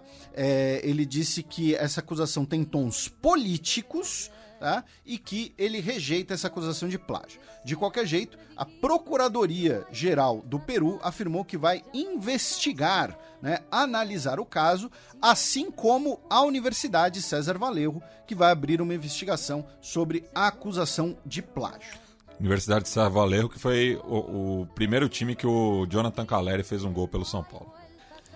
Foi um comentário um pouco clubista, assim, porque não é uma informação assim, tipo, não, foi o primeiro clube sei lá, do Cubidias, entendeu? Foi o primeiro clube, o primeiro clube peruano a excursionar na Europa. Não, foi o primeiro clube que um jogador do seu time fez gol. Foi uma informação um pouco clubista. Mas o jogador atual. Mas eu vou fazer que nem o Thiago Volpe e vou deixar passar. Do Peru, a gente cruza o Pacífico rumo às Filipinas, já que agora, no dia 9 de maio, né, o dia da vitória na Rússia, teremos as eleições nas Filipinas, tanto para eleger todos os 316 deputados da Câmara Baixa, quanto para eleger metade dos 24 senadores e principalmente a eleição presidencial. E o Bong Bong Marcos, né, ele está liderando aí, né, filho do ditador, do ex-ditador e uma das figuras mais corruptas do século XX. Isso, a gente já falou aqui sobre eles, né, isso não é pouca coisa, mas o Bong Bong Marcos, filho do Ferdinand Marcos e da ex-primeira-dama, a Imelda Marcos, ele está liderando as pesquisas aí com folga, com mais de 54% das intenções de voto, muito provavelmente vai levar aí com tranquilidade. Eu, particularmente, estou chocado, não apenas, né, com a vitória assim, do cara que... E assim, antes, né, tudo bem, a gente já falou isso aqui também, não é direito romano, não é direito Klingon, em que o filho herda os crimes do pai. Mas ele defende a ditadura do pai, ele diz que a família não fez nada de errado, entendeu? E tudo mais. Então, assim, eu defini ele como a Keiko Fujimori de calça. Praticamente isso. Então, assim, além dessa vitória esmagadora, o Manny Pacquiao tá com menos de 5% da intenção de votos. Eu imaginava que, assim, o Manny Pacquiao, ele é gigantesco nas Filipinas, então não sei. Nossa, mas o Manny Pacquiao tem a retórica do Mike Tyson também, né? Já viu ele falando? Não, mas, pô, ele pode falar que ele vai nocautear a corrupção, cara. Mas depois... Ele não precisa de mais nada. Ele fala, eu vou nocautear a corrupção, eu vou nocautear a Covid, eu vou dar um cruzado nas drogas. Pronto, é isso que ele precisa. Entendeu? Que nem isso, cara, que nem a gente falou uma vez, o LeBron James. Se o LeBron James fosse candidato, eu vou enterrar na cara da corrupção, vou dar um toco na Covid. Pronto, é isso que ele precisa.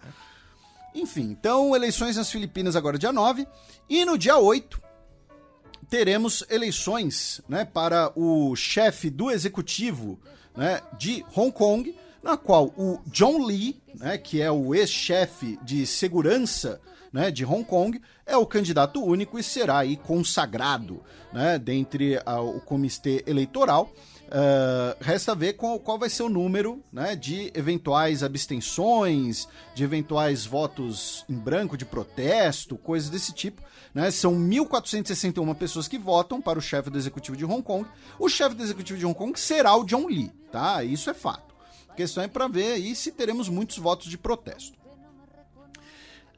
De Hong Kong, vamos para a Península Coreana, né? Começando pela Coreia do Norte, já que a Coreia do Norte realizou o seu 14º teste de um míssil balístico esse ano, nessa semana. Tá disparando um míssil ali em direção à costa, ao mar, né, ao mar partilhado ali entre a Península Coreana e o Japão. E menos de uma semana antes da posse, né, do novo presidente sul-coreano, o Yoon Suk Yeol, que é um conservador, a gente já falou aqui, ele é o Sérgio Moro da Coreia do Sul, digamos assim, e que defende uma política mais distante, uma política mais rígida em relação à Coreia do Norte. Já na Coreia do Sul, o país, essa semana, se tornou o primeiro país asiático a integrar o grupo de ciberdefesa da OTAN. Tá? Lembrando, a Coreia do Sul não é um integrante da OTAN, né? Porém vai cooperar em temas de ciberdefesa, tá? Com os países da organização. E finalmente, meu caro Matias, da Península Coreana, nós vamos para o arquipélago do Japão com duas notícias. Uma delas é que o primeiro-ministro do país, né, foi proibido de entrar na Rússia. Tá? Uma notícia que poderia estar no bloco sobre a Ucrânia, mas enfim, colocamos aqui porque tinha outras notícias japonesas. Né? Segundo o Ministério de Relações Exteriores da Rússia, né, a administração de Fumio Kishida iniciou uma campanha anti-Rússia sem precedentes e permite uma retórica inaceitável contra a Federação da Rússia, incluindo calúnias e ameaças diretas. Tá? Então, ele não poderá mais entrar na Rússia, junto com outros 63 cidadãos japoneses, tá? Integrando seu gabinete, parlamentares, jornalistas e acadêmicos. E a outra notícia é que ontem o premier japonês afirmou que o país pretende reativar reatores nucleares para reduzir a dependência japonesa de energia importada. Né? Quando o Japão fala, né, de energia importada, ele está falando especialmente do quê? Do gás natural russo, né? Já que o Japão passou a importar muito mais gás natural desde o desastre de Fukushima, em 2011. Tá? Como no Japão está ocorrendo um aumento de preço de energia, está ocorrendo um cenário de inflação, né, e teremos eleições, né, no Japão também, então, como maneira, né, de reduzir o custo energético e também de anunciar um plano energético de médio e longo prazo, o governo disse que a energia nuclear voltará a fazer parte do planejamento energético japonês. Bem, excepcionalmente essa semana não teremos a coluna da professora Vivian Almeida, então passemos para o segundo bloco do Giro de Notícias. Se puede volver, se puede provar.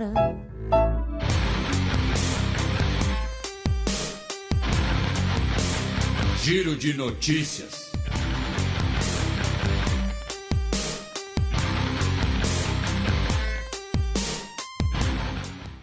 Duas notícias de ontem, quinta-feira, dia 5 de maio. Ataque em cidade israelense deixa 3 mortos. Pois é, lembra quando a gente falou, né, no início do programa que o Daesh acusou Israel de ter realizado um ataque no Sinai? Né, então, aí nós tivemos um ataque na cidade de Elad, tá, que fica na região central de Israel, durante o dia da independência, né, a data que os israelenses celebram o dia da independência, em que 2 terroristas, que ainda não foram localizados, mataram 3 pessoas a facas, tá, a facadas. E o Hamas elogiou, né, a ação, mas não reivindicou responsabilidade, tá? E o Daesh é especulado, tá? É especulado que o Daesh poderia ter ligação com esse ataque, tá? Como uma represália pelos ataques no Sinai. É possível, especulado apenas. Não teve uma reivindicação oficial do grupo até agora, tá? Por isso que eu falei, lá naquele momento quando a gente mencionou a notícia do Sinai, para vocês ficarem, né, de olho, tá? Além das 3 pessoas mortas, outras 4 pessoas ficaram feridas. Então, é possível, repito, é possível, não é confirmado, mas que possa ter sido algo que seja reivindicado pelo Daesh, esse ataque em Elad. Ainda em relação a Israel, uma decisão da Suprema Corte, tá, decidiu na última quarta-feira, dia 4, que cerca de 1.000 palestinos que vivem em Massafer Yatta, tá, em Hebron, na zona rural da Cisjordânia, podem ser expulsos, né, podem ser despejados, né, a demolição de 8 aldeias. Tá? Por quê? Porque essa região havia sido declarada uma zona de tiro pelo Estado israelense na década de 1980 para ser usada exclusivamente para fins de exercícios militares, ou seja, com a proibição de presença de civis. E, por outro lado, esses cidadãos palestinos reivindicam a presença na área. Tá? Então, segundo a Suprema Corte, essas pessoas poderão ser despejadas, essas vilas demolidas. Ainda no Oriente Médio, algum tempo atrás a gente falou de tempestades de poeira, né, no Iraque.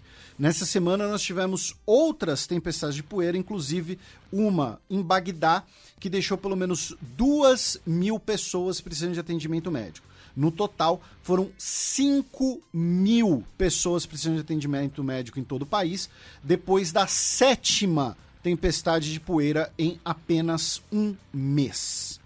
Já na África Ocidental, o presidente do Togo aceitou mediar a crise no Mali. Isso, o presidente Faure Gnassingbé recebeu um pedido das autoridades do Mali, né, para mediar a crise entre o Mali e a União Africana e outras organizações internacionais de países africanos. Tá? Então, o presidente do Togo, né, terá esse papel aí de mediador, de negociador, tanto entre as autoridades do Mali, repito, e seus parceiros regionais, e também para um processo interno, né, de transição, para retransição, talvez dizendo, né, a democracia no Mali. Abaixa o volume porque lá vem fucking double breaking news. Explosão destrói hotel em Havana. Uma explosão hoje, né, deixou pelo menos 9 mortos em Havana. As autoridades cubanas descartam que tenha sido uma bomba e apontam como provável causa um vazamento de gás. Outras 40 pessoas estão feridas e outras 13 pessoas estão desaparecidas. Entre os feridos, segundo a agência Reuters, 11 estão em situação grave.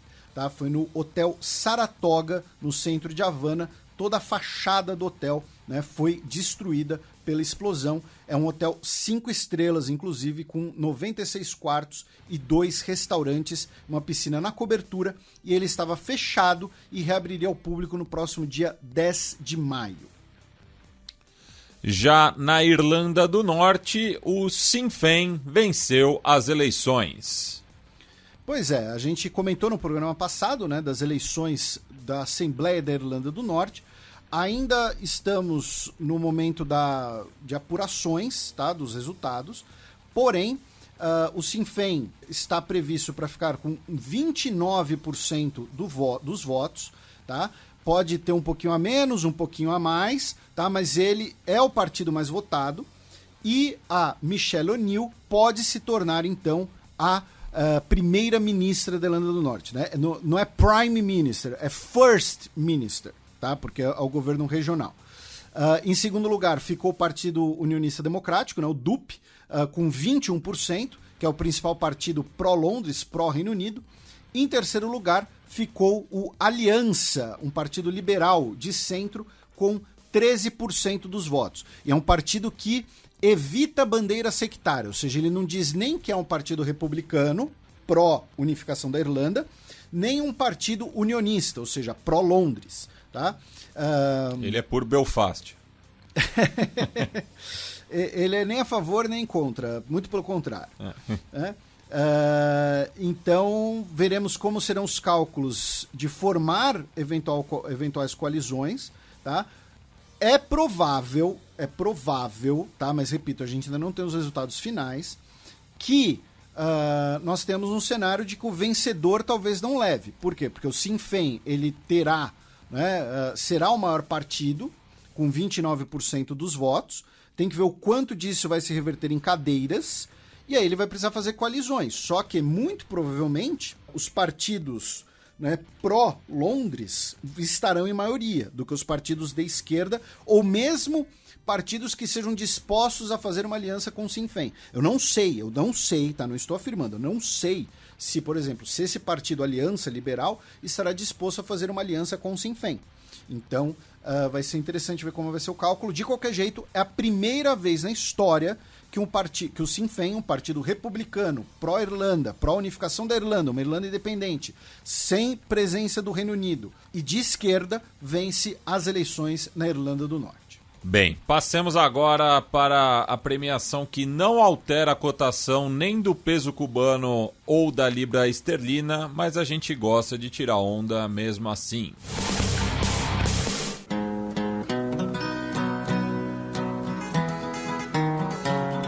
Os peões. A bullet from the back of a bush took Medgar Evers' blood.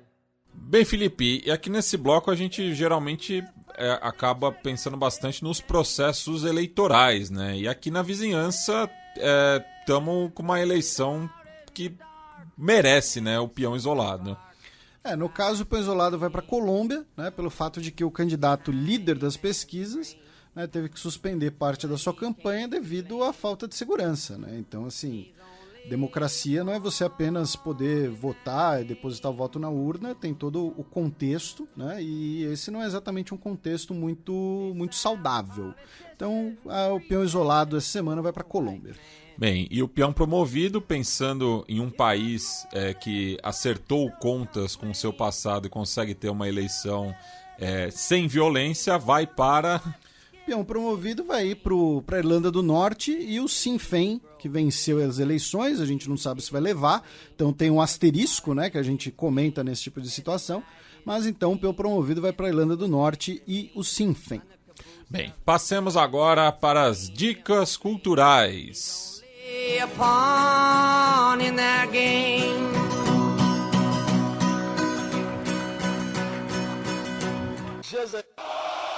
DJ Monster, the Almighty, DJ Monster. The time has come. Sétimo selo.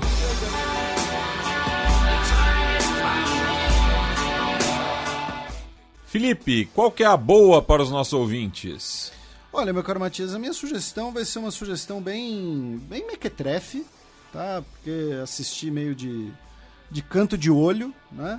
A série The Dropout, né? Que é a série sobre a Elizabeth Holmes e a empresa Theranos, que foi aquela empresa que arrumou milhões em investimentos, que prometia revolucionar os exames, que com uma gota de sangue você conseguia fazer todos os exames ali numa máquina super rápido. E no final das contas era tudo fraude, ela tá presa, um outro lá tirou a própria vida, enfim. Quem interpreta Elizabeth Holmes é a atriz Amanda Seyfried. Está disponível em um dos streamings aqui no Brasil. São apenas 8 episódios. Como eu disse, é uma dica meio mequetrefe, primeiro porque eu não assisti tão engajado assim, mas é uma boa série, é legal para entender a situação, entender ali um culto de personalidade, inclusive, em relação ao Steve Jobs, né? Tem ali umas coisas interessantes. Então, assim, se você não tiver nada para fazer, nada para assistir, acho que vale a pena. As minhas dicas culturais ultimamente estão andando muito fracas, eu sei disso, peço perdão aos ouvintes, peço compreensão, mas porque as últimas semanas não foram tão divertidas assim.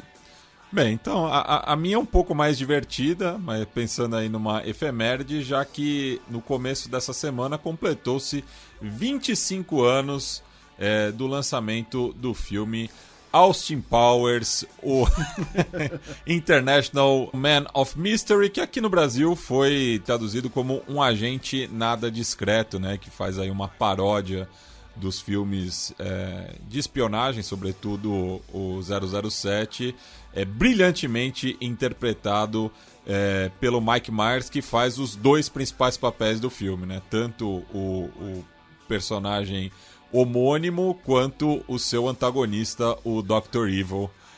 E fica aqui a recomendação dos diálogos que ele tem com o filho dele, que é interpretado pelo Seth Green. Enfim, é muito bom. Eu gosto muito de toda a franquia do Austin Powers, mas então estamos lembrando aqui o primeiro filme. Bem, Felipe, temos recados dos nossos ouvintes, considerações finais. Mandar um abraço pro Vinícius, que pediu um salve para o amigo dele, o Mendel, que adora o nosso trabalho. Um abraço para o Cleiton Moraes, disse que a vitória do Macron foi muito comemorada lá em Portugal. E ele pediu um abraço para Bonfinópolis, em Goiás. Mas ele me chamou de Felipe, com E, então não vou mandar um abraço para lugar nenhum. Mentira, um abraço para o Cleiton e para Bonfinópolis, em Goiás. Ele disse, muita gente lá acompanha o Xadrez Verbal como fonte de informações. Se vocês são de Bonfinópolis, por favor, confirme, porque acho que é o Cleiton Moraes tentando, não sei, tirar alguma casquinha aí, não sei, tem alguma coisa. Um abraço para o Magnator, ou Magnator, né, algo assim. Um abraço para o Marco Antônio Buzo, que comentou ali a sua visita ao Nabi Abichedid. Um abraço para o Hugo, para o Diogo Maia de Carvalho, né, nosso ouvinte que sempre comenta, que lembrou que o Cruzeiro também contratou recentemente um ex-xerife Tiraspol. O craque, entre aspas, Luvanor, que saiu do time moldavo um mês antes da vitória sobre o Real Madrid. Ele botou as aspas, tá? Tá aí o carinho da torcida celeste. Isso. Um abraço para também o Michel Martins, para o Rapudo, para o Gabriel, para o Natan, para o Pedro, que disse que a Amazon Prime lançou um documentário sobre o Carlos Ghosn chamado Last Flight. Ele que nos escreve do Canadá. Eu não conheço o documentário, então, né? O Eliezer Fernandes, também um abraço para ele.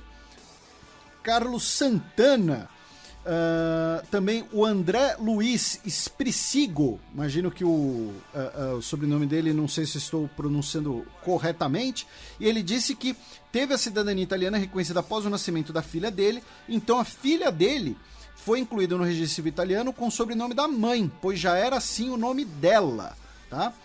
Como fez esse... Um abraço para Sara Isabel, nossa ouvinte argentina, que nos escreve lá da Tríplice Fronteira, que disse que nós temos as vozes mais lindas da podosfera, opiniões compartilhadas pela senhora minha mãe. Então eu recomendo um médico para a família inteira.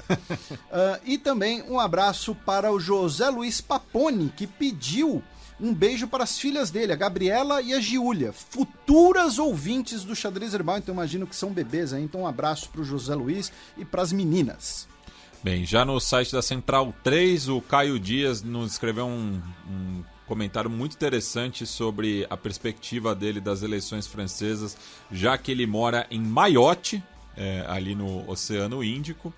E o Sidney Alencar, que nos escreve de Toronto, percebeu a minha cãibra mental, já que quando eu anunciei a efeméride do navio Belgrano, eu disse que estava completando 30 anos, quando na verdade foram 40. E ele pediu para mandar um abraço para a esposa dele, a Aline, que faz aniversário neste mês, mas até hoje não entende como ele escuta um podcast de mais de 4 horas toda semana. Eu te entendo, viu, Aline? E também queria mandar um abraço para todos os estudantes do Centro de Ciências Humanas da Universidade Federal de Roraima, já que eu participei na última terça-feira da aula inaugural desse semestre, a convite do meu amigo e que foi veterano meu e do Felipe lá na história, o João Carlos Jarocinski Silva, mais conhecido como João Sorocaba, do basquete. Então fica um abraço pra ele. Você falou o nome, eu não sabia quem era. Eu tô dando o nome do CPF, não do CNPJ.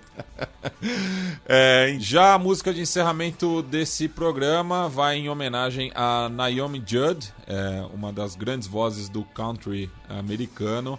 Ela que faleceu no último final de semana, no dia 30 de abril. Infelizmente ela enfrentava um quadro muito grave de depressão e acabou se suicidando, né? Ela que formou o conjunto The Judds junto com a sua filha mais velha, a Wynonna, né? E que passava recorrentemente uma biopic, acho que na TNT, sobre as duas, né? Teve uma carreira bastante atribulada, né? E que também é conhecida por ser a mãe da Ashley Judd, né? A atriz de Hollywood, né? E a gente vai encerrar o programa com a música Love Can Build a Bridge, música essa que foi lançada antes de uma aposentadoria momentânea, já que ela estava muito doente de hepatite C. E essa música ela acabou sendo regravada depois em 2 ocasiões para causas humanitárias. Primeiro pela Save the Children, em uma campanha em relação ao genocídio em Ruanda, e depois para a Comic Relief. Nessa teve participações da Cher, da Chrissy Hynde, da Nana Cherry e do Eric Clapton. A gente vai ouvir a versão original do conjunto The Judds, e um dia após a sua morte ela acabou sendo indicada para o Hall da Fama da música country.